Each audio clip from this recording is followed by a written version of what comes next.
우리가 요한계시록을 보면서 기억해야 될 것이 요한계시록을 받고 있는 수신자들의 상황과 여건을 늘 기억하고 있어야 됩니다.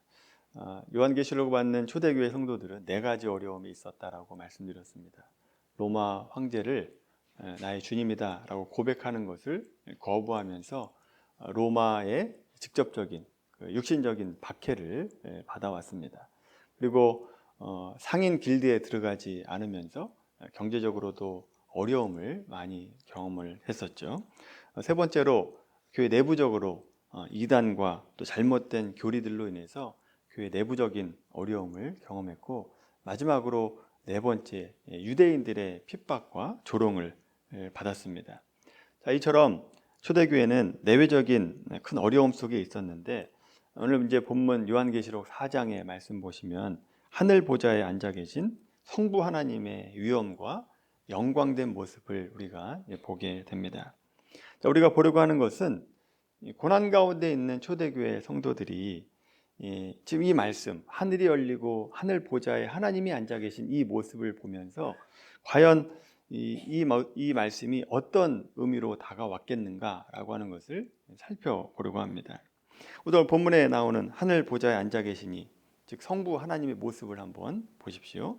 그 모양이 벽옥과 홍보석 같고 무지개가 있어서 보좌에 둘렸는데, 그 모양이 녹보석과 같고, 또 그 주위에 24 보좌가 있고 24 장로들이 앉아 있습니다.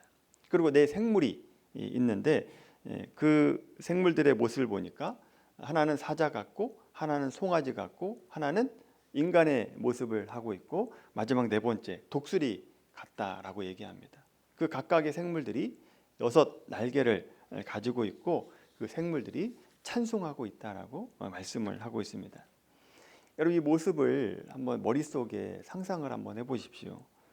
머릿속에 그려보면 하나님의 권위와 위엄, 그 위엄에 압도되는 모습을 넘어서서 어떻게 보면 좀 두려운 모습으로도 우리에게 다가온다라고 하는 겁니다.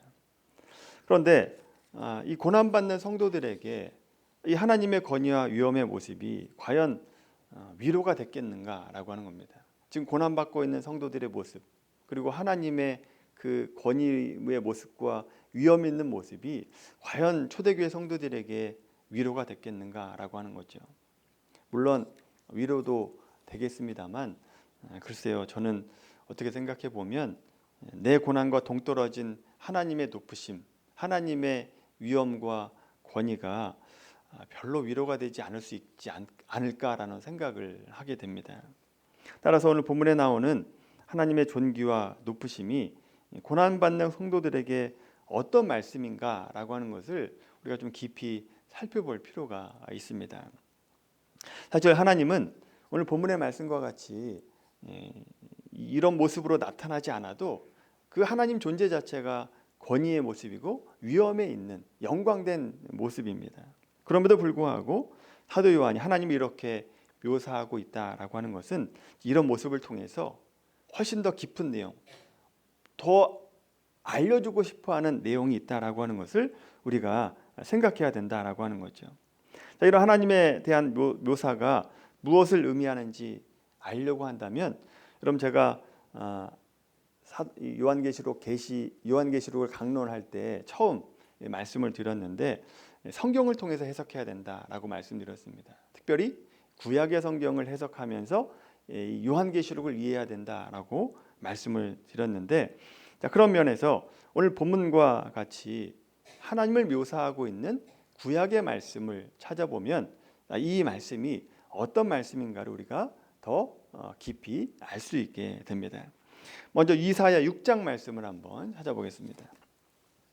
이사야 6장, 구약 성경 973페이지입니다.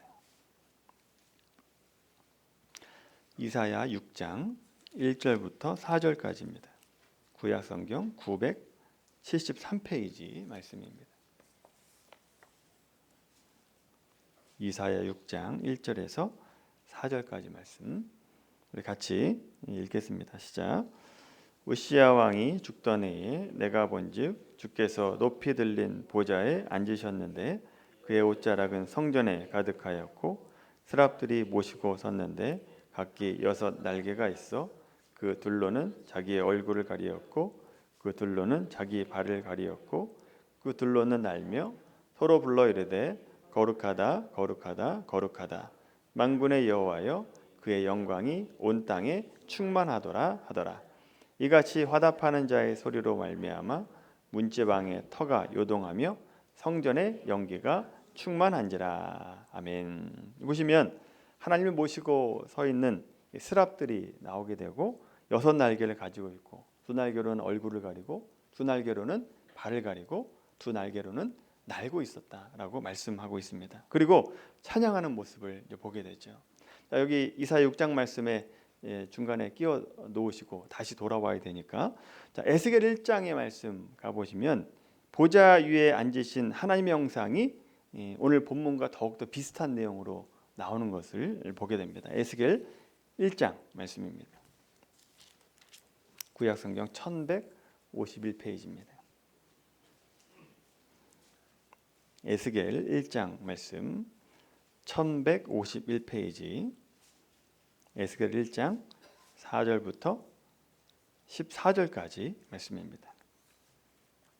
좀 긴 말씀인데 같이 그래도 읽어보겠습니다. 시작. 내가 보니 북쪽에서부터 폭풍과 큰 구름이 오는데 그 속에서 불이 번쩍번쩍하여 빛이 그 사방에 비치며 그 불 가운데 단 새 같은 것이 나타나 보이고 그 속에서 내 생물의 형상이 나타나는데 그들의 모양이 이러하니 그들에게 사람의 형상이 있더라. 그들에게 각각 내 얼굴과 내 날개가 있고 그들의 다리는 곧은 다리요 그들의 발바닥은 송아지 발바닥 같고 광낸 구리같이 빛나며 그 사방 날개 밑에는 각각 사람의 손이 있더라. 그 내 생물의 얼굴과 날개가 이러하니 날개는 다 서로 연하였으며 갈 때에는 돌이키지 아니하고 일제히 앞으로 곧게 행하며 그 얼굴들의 모양은 넷의 앞은 사람의 얼굴이요 넷의 오른쪽은 사자의 얼굴이요 넷의 왼쪽은 소의 얼굴이요 넷의 뒤는 독수리의 얼굴이니 그 얼굴은 그러하며 그 날개는 드러펴서 각기 둘씩 서로 연하였고 또 둘은 몸을 가렸으며 영이 어떤 쪽으로 가면 그 생물들 그대로 가되 돌이키지 아니하고 일제히 앞으로 곧게 행하며 또 생물들의 모양은 타는 숯불과 횃불 모양 같은데 그 불이 그 생물 사이에서 오르락 내리락 하며 그 불은 광채가 있고 그 가운데에서는 번개가 나며 그 생물들은 번개 모양 같이 왕래하더라. 아멘. 여러분 계시록 4장 말씀 그리고 이사야 6장 말씀 지금 읽었던 에스겔 1장 말씀에 나오는 보좌 위에 앉으신 하나님의 형상 그 형상이 거의 동일하다라고 하는 것을 우리가 알게 됩니다. 자, 중요한 것은 이사야서와 에스겔서에서 하나님 보좌 환상이 왜 보여지는가라고 하는 겁니다. 왜 이 환상 가운데 하나님이 나타나시는가라고 하는 거죠.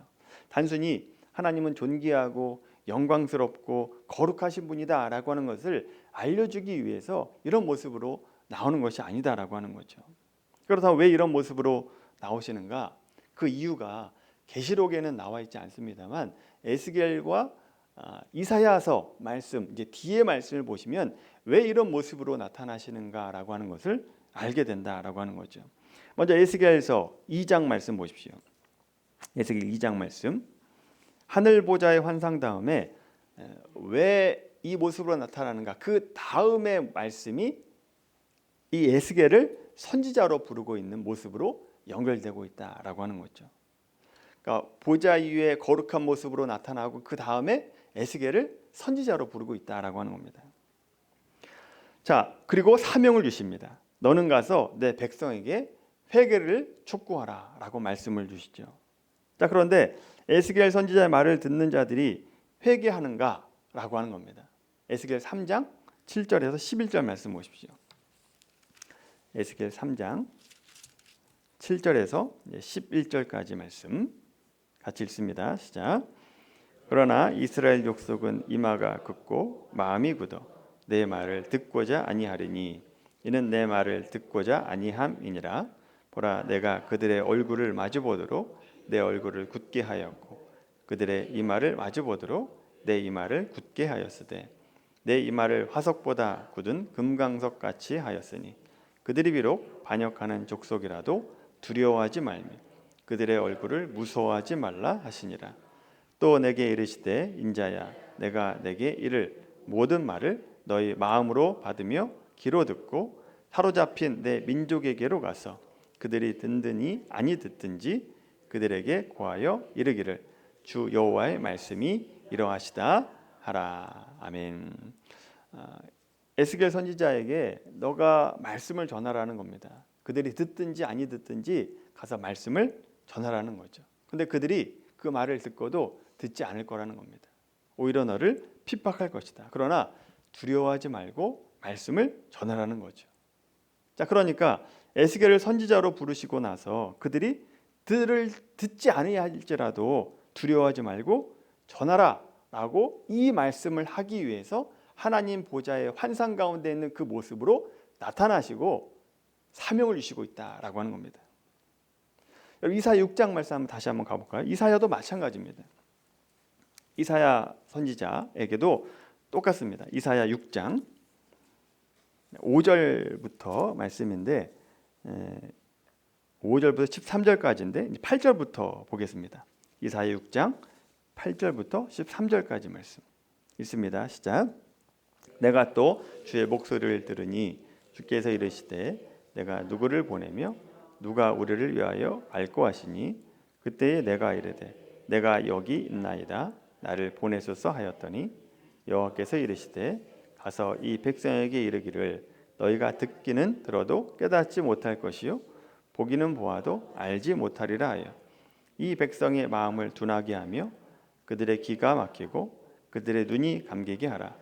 염려하건대 그들이 눈으로 보고 귀로 듣고 마음으로 깨닫고 다시 돌아와 고침을 받을까 하노라 하시기로 내가 이르되 주여 어느 때까지니까 하였더니 주께서 대답하시되 성읍들은 황폐하여 주민이 없으며 가옥들에게는 사람이 없고 이 토지는 황폐하게 하며 여호와께서 사람들을 멀리 옮기셔서 이 땅 가운데에 황폐한 곳이 많을 때까지니라. 그 중에 10분의 1이 아직 남아 있을지라도 이것도 황폐하게 될 것이나 밤나무나 상수리 나무가 배임을 당하여도 그 그루터기는 남아 있는 것 같이 거룩한 씨가 이 땅의 그루터기니라 하시더라. 아멘. 이사야에게도 마찬가지죠. 하나님이 보좌 위에 한상 가운데 나타나십니다. 그리고 선지자로 부르십니다. 그리고 그들이 듣지 아니할지라도 가서 전하라라고 한 사명을 주셨다라고 하는 겁니다. 이 사명 주시려고 그 영광 가운데 하나님이 나타나셨다라고 하는 거죠. 자, 그런데 이사야 선지자나 에스겔 선지자가 열심히 해도 이 남유다 백성들이 듣습니까? 안 듣습니까? 안 듣는다라고 하는 겁니다. 안 듣는다는 거죠. 그러니까 이사야 선지자나 에스겔 선지자가 사명을 받았는데 그 사명이 성공할 사명입니까? 실패할 사명입니까? 실패할 사명을 받았다는 거예요. 가도 너가 아무리 외쳐도 유다 백성들이 돌이키지 않을 것이다 라고 하는 거죠. 저들이 너를 핍박하고 네 말을 듣지 않을 거다. 그러나 가서 하라는 겁니다. 근데 여러분 생각을 한번 해보세요. 어차피 실패할 사역인데 왜 부르시고 왜 보내는 겁니까? 왜? 여러분 입장에서 한번 생각해 보세요. 해도 실패할 거라면 이사야 선지자나 에스겔 선지자가 얼마나 고생을 많이 합니까? 그 선지자가 나라고 한번 생각해 보세요. 나 자신이라고. 여러분 억울하지 않겠습니까? 하나님 왜 실패할 사역을 저에게 주셨습니까? 해도 너무하는 거 아닙니까? 하나님 왜 나에게 이런 사명을 주십니까? 이런 생각이 들지 않겠어요? 근데 여러분 그건 우리 입장이고 하나님께서 실패할 사명임을 아심에도 불구하고 이 사명을 주시고 이 사명을 하라는 이유가 뭡니까? 왜 이 사명을 실패할 사명을 주시는 거예요? 왜? 그 이유가 뭡니까? 하나님 입장에서 한번 생각해 보시라는 거죠.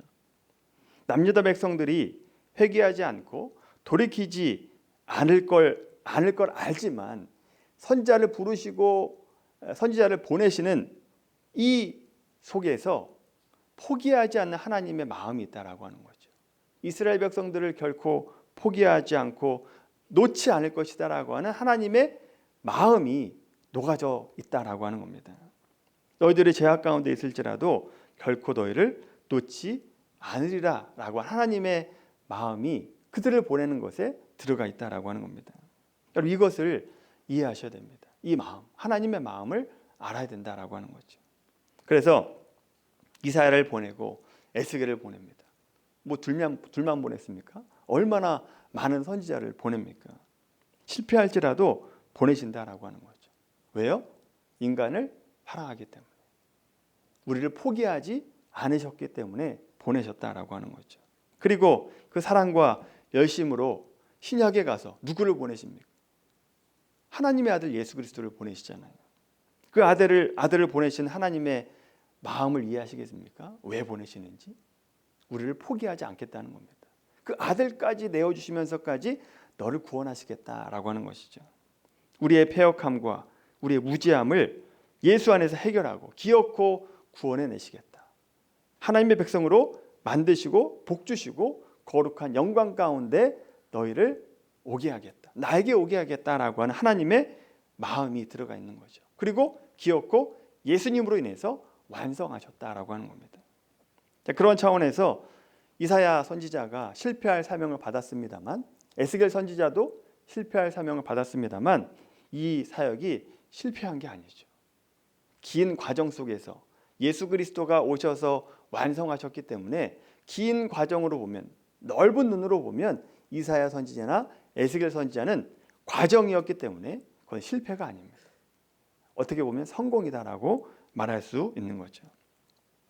같은 맥락으로 오늘 본문에서 요한계시록 4장에 와서 하늘 보좌를 보여주시고 하나님의 영광과 위엄을 보여주시는 이유가 뭡니까? 이사야와 에스겔의 환상을 생각나게 하기 위함이다라고 하는 거죠.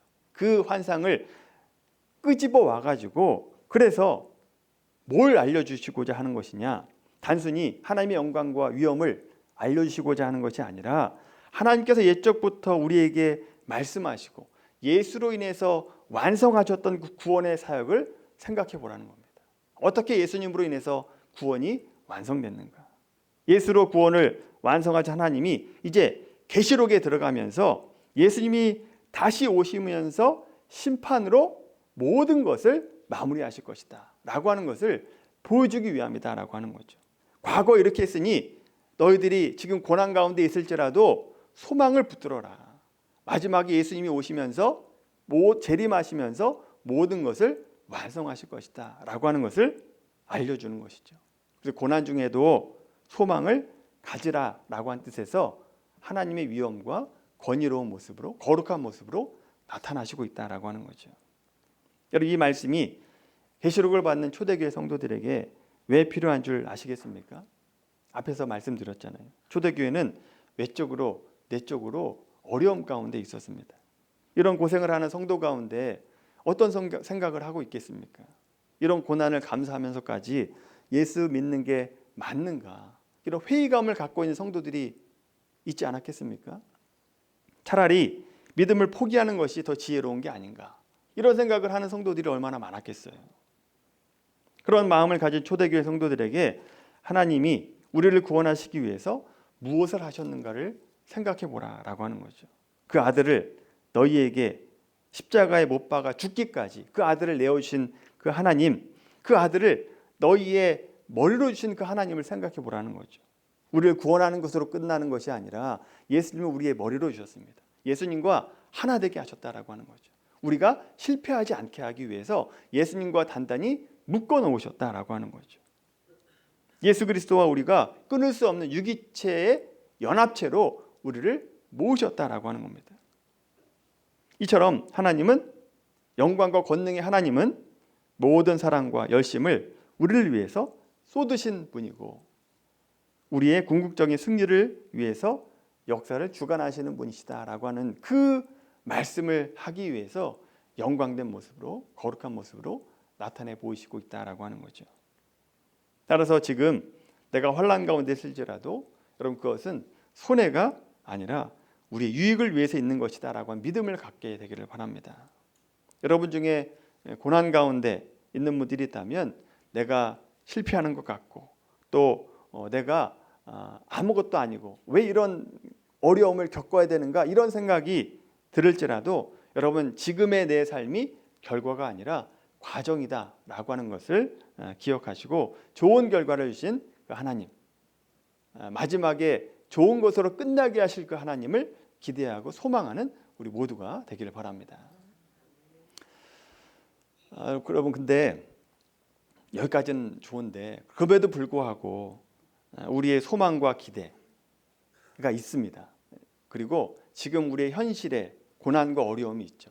이 차이, 이 괴리가 사실 채워지기가 쉽지가 않다라고 하는 겁니다. 물론 하나님의 영광과 권위 알겠고 우리에게 소망을 주시고 또 우리를 아름답게 마무리하실 것을 알고 있어요. 그런데 우리 현실이 너무나 어렵습니다. 너무나 현실이 고단스럽고 포기하고 싶은 마음이 든다라고 하는 거죠. 저 또한 그런 마음이 들 때가 있죠. 그런 마음이 있다면 이렇게 한번 생각해 보십시오. 여러분 중에 혹시 십자수 한번 해보신 적 있으십니까? 십자수? 제가 십자수 해본 적이 저는 없습니다만 예전에 이제 집사님께서 아름다운 성화를 그려가지고 이제 십자수를 액자 이렇게 만들어가지고 선물을 주신 적이 있습니다. 교회 사무실에다 이렇게 놓고 있다가 청소를 하다가 깨뜨렸어요. 이렇게 떨어뜨려가지고 깨뜨린 모습을 이제 봤는데 그 십자수 뒷면을 여러분 혹시 봤습니까? 십자수 뒷면. 저 뒷면을 보고 깜짝 놀랐습니다. 어떻게 이렇게 지저분할 수 있는가? 어떻게 이런 모습이 나올 수 있는가? 이런 뒷면이 있는데 어떻게 그 앞면은 이렇게 아름다울 수 있는가? 이런 생각을 하게 됐습니다. 여러분 바로 그 십자수 뒷면의 모습이 우리가 이 땅에서 겪는 고난과 아픔의 모습이다라고 하는 것이죠. 왜 경적인 어려움을 겪어야 되는지, 왜 내가 병에 걸려야 되는지, 왜 이런 핍박을 내가 받아야 되는지 우리 눈에는 그저 뒤엉킨 실타래처럼 엉망진창으로 보인다라고 하는 거죠. 그러나 그렇게 고난과 어려움으로 뒤엉켜 있는 그 나의 삶이 앞면을 보면 어떤 모습입니까? 그 십자수의 앞면에 아름다운 수를 놓고 있다라고 하는 거죠. 누가요? 하나님께서 수를 놓고 있다라고 하는 것이죠. 하나님께서 저와 여러분의 인생을 그렇게 아름답게 꾸며가고 있다라고 하는 겁니다. 그래서 여러분 계시록 4장의 말씀, 우리가 읽었던 이 4장의 말씀은 계시록 앞면이에요, 뒷면이에요? 앞면을 보여주고 있는 거예요, 뒷면을 보여주고 있는 거예요? 앞면을 보여주고 있는 거예요. 앞면. 십자수의 앞면을 보여주고 있는 거예요. 그래서 영광스러운 모습을 우리에게 보여주고 있는 거죠. 영광스럽게 지금까지 이끌어 주셨던 하나님, 그리고 앞으로 예수님 재림 때에 아름답게 완성하실 그 모습을 미리 맛보게 해주시는 것이다라고 하는 거죠. 그 십자수의 앞면의 모습이 있는데 뒷면은 어때요? 우리의 삶의 모습. 실패가 있고 고난과 어려움이 있죠. 그럼에도 불구하고 그 고난의 뒷모습이 완성이 아니라 앞모습이 완성이다라고 하는 것이죠. 여러분의 현실 속에서 보여지는 것들로 인해서 그래서 절망하거나 포기하지 않으시길 바랍니다. 십자수의 뒷면만 보고 포기하면 얼마나 억울해요. 앞면의 아름다운 모습이 지금 만들어져 가고 있는데 하늘 보좌 앉으셔서 이 세상 역사를 주관하시고 나를 지켜보시는 분, 그 분으로 인해서 현재의 고난과 어려움을 이겨내기를 바랍니다. 우리를 하나님의 자녀 삼아주기 위해서 그 아들을 내어주셨잖아요. 그 아들을 내어주신 그 하나님께서 그 외의 모든 좋은 것을 왜 안 주시겠어요? 주시고도 남죠. 그 하나님을 소망하면서 우리의 현실을 눈으로만 보는 것으로 마치는 것이 아니라 그 현실 뒤에서 하나님이 일하시고 우리에게 좋은 것을 주실 것을 기대하고 소망하면서 우리 현실을 이겨나가는 우리 모두가 되기를 예수님의 이름으로 간절히 축원합니다.